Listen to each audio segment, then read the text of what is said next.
Olá, alunos, boa tarde. Estamos aqui trabalhando no setor 21 e nós vamos estar trabalhando a parte de ondulatória.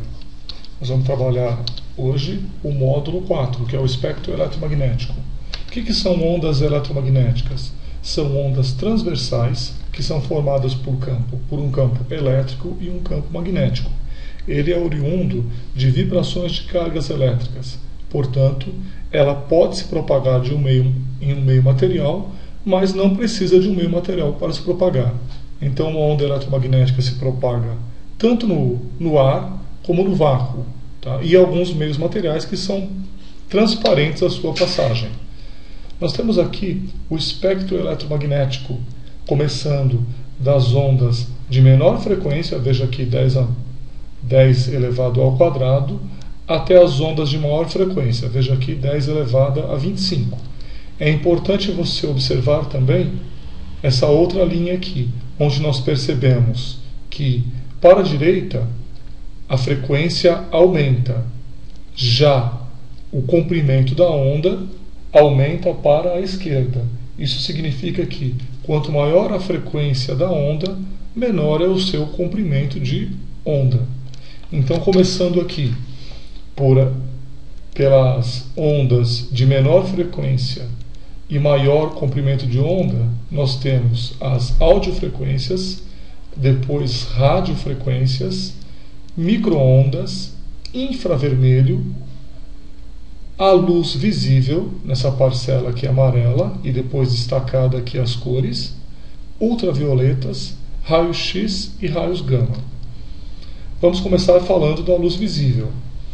A luz visível está entre a frequência de 4,3 vezes 10 a 14 Hz até 7,5 vezes 10 a 14 Hz.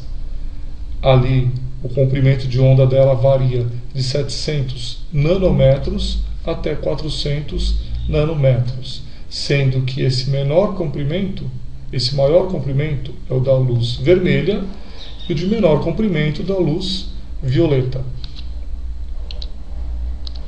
As audiofrequências, radiofrequências ou microondas. Começando de maior comprimento para as de menor comprimento, ou aumentando-se as frequências, nós temos aqui, são ondas emitidas por alguns aparelhos que funcionam a partir de campos magnéticos. O rádio, quem não se lembra daquele antigo rádio de ondas curtas, ondas médias ou ondas longas, né? Depois para o sistema de telefonia, depois entrando em radiofrequências para as emissões de TV, já no campo das microondas, a telefonia celular, os aparelhos que trocam dados pelo Bluetooth e as tão famosas atualmente zonas de wireless, de Wi-Fi.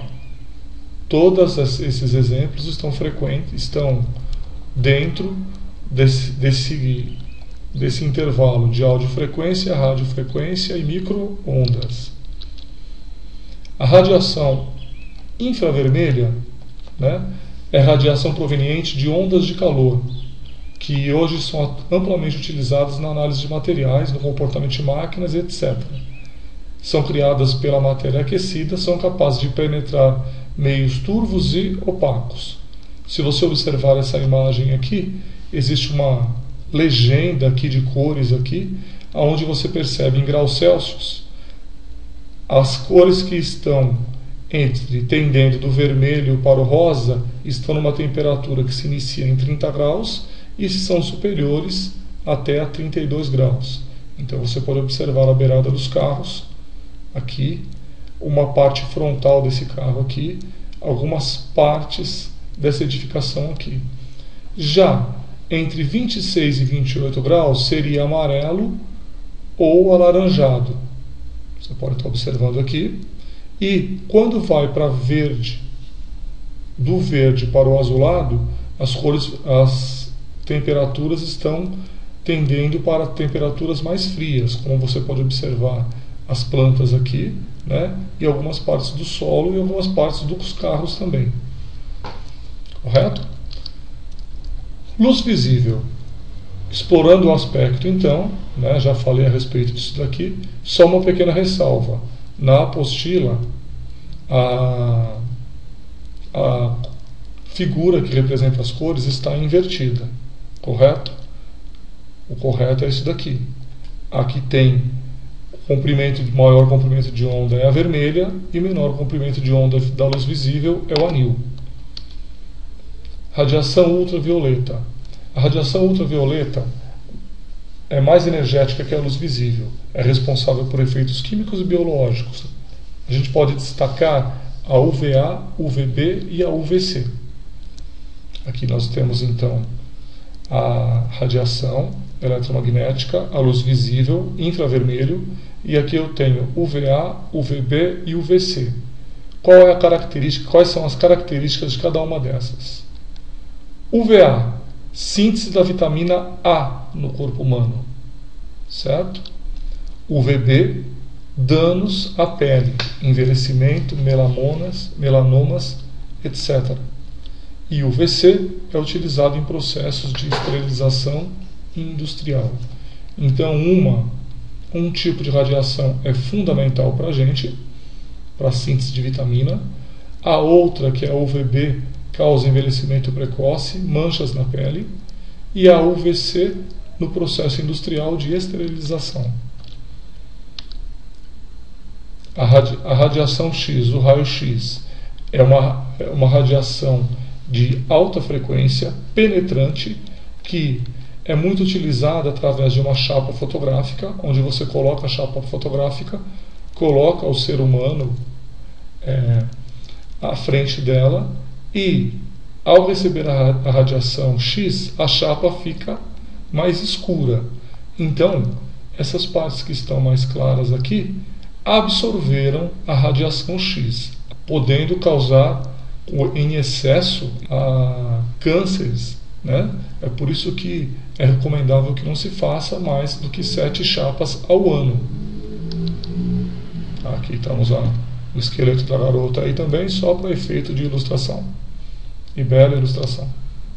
Raios gama é o tipo de radiação eletromagnética mais penetrante que existe e mais potente, consegue penetrar qualquer coisa. Aqui tem uma escala em ordem crescente de energia. Então você vê, uma lâmpada possui uma radiação eletromagnética, a luz da lâmpada. Uma fogueira de acampamento equivale a 100 lâmpadas. Uma usina nuclear equivale a 10.000 fogueiras de acampamento. O Sol equivale a 100 milhões de bilhões de usinas nucleares. A supernova, que é a explosão de uma estrela no final de sua vida, chega a 100 milhões de sóis. E o estouro de raios gama a 1.000 milhões de supernova. Ou seja, é uma radiação de energia muito concentrada e extremamente penetrante.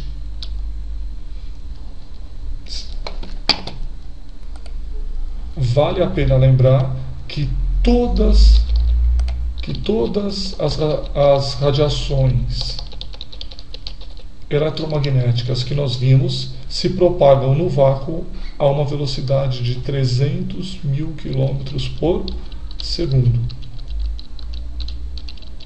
Certo, moçada? Exercício número 1. Tem-se as seguintes proposições. No vácuo, todas as ondas eletromagnéticas apresentam a mesma velocidade de propagação. Acabei de falar. 300.000 km por segundo. É verdadeira. A propagação de uma onda envolve necessariamente transporte de energia. Correto. A onda transporta energia, mas não transporta matéria. 3. A onda sonora precisa de um meio material para sua propagação. Isso também é verdadeiro. Ela é uma onda mecânica. Estando as 3 corretas, a alternativa que indica as 3 corretas é a letra E. Todas estão corretas. Próxima. 2. Caiu na Unifesp. Cientistas descobriram que a exposição de células humanas endoteliais à radiação dos telefones celulares pode afetar a rede de proteção do cérebro. As microondas emitidas pelos celulares deflagram mudanças na estrutura da proteína dessas células, permitindo a entrada de toxinas no cérebro. Foi extraído da Folha de São Paulo no dia 25/7/2002. As microondas geradas pelos celulares são ondas da mesma natureza que... Vamos lá. O som, não. Onda de celular, micro-onda é de natureza eletromagnética. Som é de natureza mecânica. B. A luz, mas de menor frequência. Vamos ver. As micro-ondas estão situadas aqui, ó. Já a luz visível aqui. Ou seja, as micro-ondas estão... Existem micro-ondas no intervalo de 10 elevado a 9 a 10 elevado a 11 Hz, enquanto a luz visível está nessa frequência aqui, que é superior à das micro-ondas. Então a alternativa B é verdadeira. Som de mesma frequência está errada. A luz, mas de maior frequência, não. As micro-ondas não estão à direita aqui do aspecto luminoso, está sim à esquerda. E o som de maior frequência, não, está errado. O correto é luz de menor frequência. Desculpem as engasgadas aí. Um professor de física que ministrava a primeira aula de ondas, dava exemplo de ondas eletromagnéticas. Ele dizia: são exemplos de ondas eletromagnéticas as ondas de rádio, luz, as ondas de radar, raio-x, os raios gama. Logo após ter citado os raios gama, um aluno entusiasmado completou a lista de exemplos: raio alfa, raio beta, raios catódicos. Podemos afirmar que raio alfa, raio beta e raios catódicos são raios formados através de partículas de matéria, enquanto a onda eletromagnética, ela não transporta matéria, ela transporta energia. Logo, todos os exemplos citados pelo aluno estão errados. Letra D. Ok? Na 4, as antenas de recepção ou de transmissão de ondas eletromagnéticas eficientes têm a dimensão da ordem de comprimento das ondas recebidas ou emitidas. Sabendo que a frequência de um celular é 6 vezes 10 a oitava Hz, calcule o comprimento L das antenas de uma estação receptora. Bom, para fazer isso daí, nós vamos utilizar a equação fundamental da luz, onde eu tenho a velocidade e eu tenho a frequência, e vou descobrir o comprimento dessa onda, que será o comprimento da torre. A velocidade é 3 vezes 10 a oitava, o comprimento é o lambda, eu quero saber, e a frequência é 6 vezes 10 a oitava. Logo, o comprimento, a largura dessa antena vai ser 3 vezes 10 a oitava dividido por 6 vezes 10 a oitava, que dá meio metro. Ok, pessoal? Tenham todos um bom dia e até a próxima oportunidade.